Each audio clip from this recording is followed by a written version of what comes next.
ব্যাপারে জানতি নাই সেই তখন ওকে বলতি যে হ্যাঁ তুই নিজের ইসের ভাবে বনা, সে তখন ঠিক ছিল।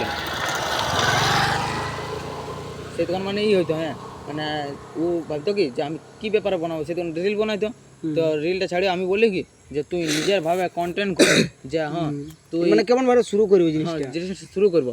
তখন আমি বললি কি যে হ্যাঁ তুই যে এডিট জানি ঠিক আছে, তো নিজেরই শ্যুটলে শ্যুটটা এডিট ঠিক কর, এডিট ভাবে পোস্ট কর, তবে জানবে যে এবার তুই এটা বলে দেবো যে তুই প্রথমে একটা এডিটটা মানে মানে গানটা যে ভিডিওটা দেখান দিলি যে আমি এরকম ভিডিওটা বানাই, তারপর তুই আরো ঘুরে মুখটা বলতে গেলি মানে দেখবি যে একটা ব্লগ ভিডিও হ্যাঁ মানে যে ওটা মাঝে যে কোনো একটা হাসি আছে না, ওইটা প্রথমে দেখবি যে আমাকে ভিডিওটা আগে খাপান দিই হ্যাঁ যেটা এটার কারণে এটা হাসছে এটা দেখাক, তারপরে বলবি যে এইসব বলবে যে আমি এইসব ভিডিও এডিট করছি, কেমন করে করবি, কেমন করে করবি, তোমরা আপনারা কি করে করবি হ্যাঁ দেখো হ্যাঁ ওটা বলবি ওটা করবি। তারপরে তোর ভিডিওটা দেখান দিলে গোটা লাস্টকে দেখান দিবি, তারপরে বলে দিবি যে আমাকে সাবস্ক্রাইব করে দাও, এবারে এরকম ভিডিও দেখার জন্য আমাকে সাবস্ক্রাইব করে রাখো, লাইক করো, এবার কমেন্ট করো, বাস।